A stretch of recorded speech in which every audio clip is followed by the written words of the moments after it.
What's up, guys? Josh, Seabolt Turf Management.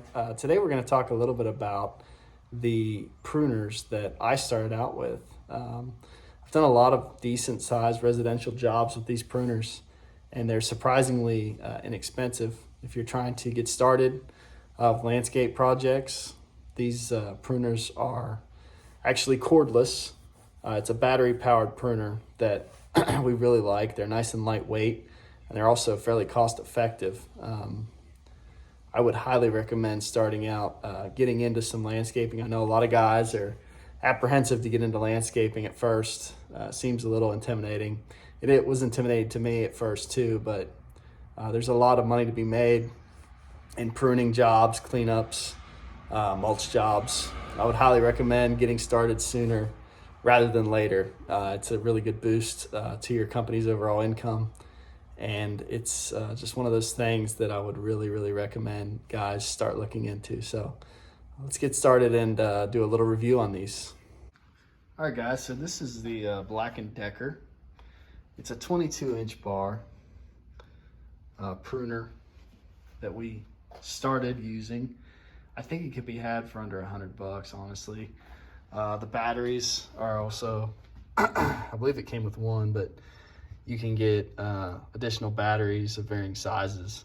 This one right here, that's the big dog.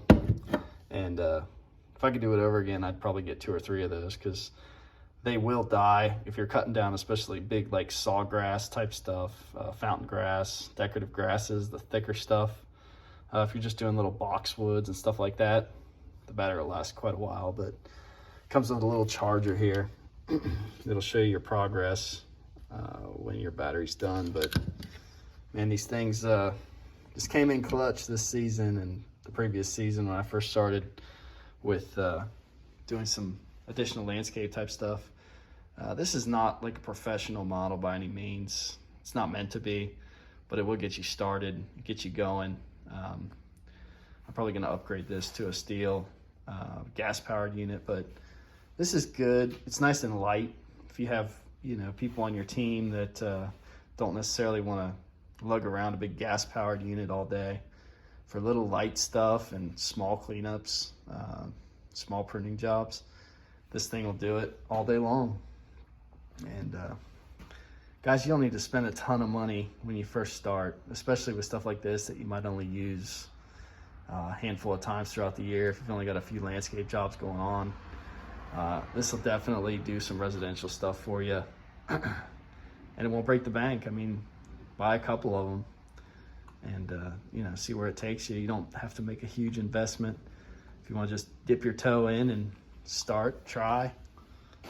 It's a good one. It's nice and lightweight. I mean, very lightweight, and it's never laid down on us yet. So I would highly recommend looking into one of these. And I think you could probably find like a DeWalt or Milwaukee might even make one, but really any of the brands. I mean, it's just a good all-around little pruner to start you out with.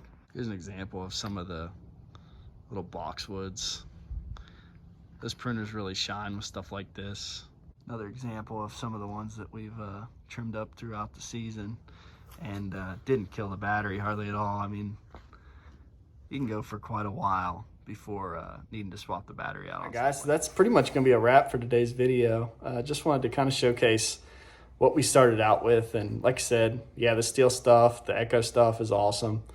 There's no denying that. But when you're first getting started and you bought one of these and you bought a trailer and your funds just aren't there, getting started with something a little cheaper that might take you through, a season or two is not a bad thing. Spend the money on the stuff that's going to be day to day, not necessarily these guys here, because this is only going to be used a little bit throughout the season, unless you get real busy. And if you get real busy, then you can upgrade.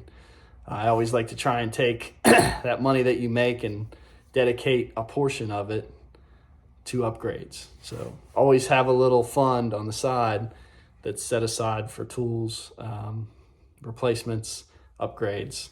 But like I said, you always want to go with the best you can afford, but at the same time, the stuff that you're only going to use part-time, stuff that's not used every single day, like a blower, for instance, is going to be something you use every single day. You want to go good on that. But for this little stuff, if you're just dipping your toe into the arena, you don't necessarily need to get the highest dollar, highest cost thing. So I hope that helps you guys out. If you have any questions, leave it down below in the comments.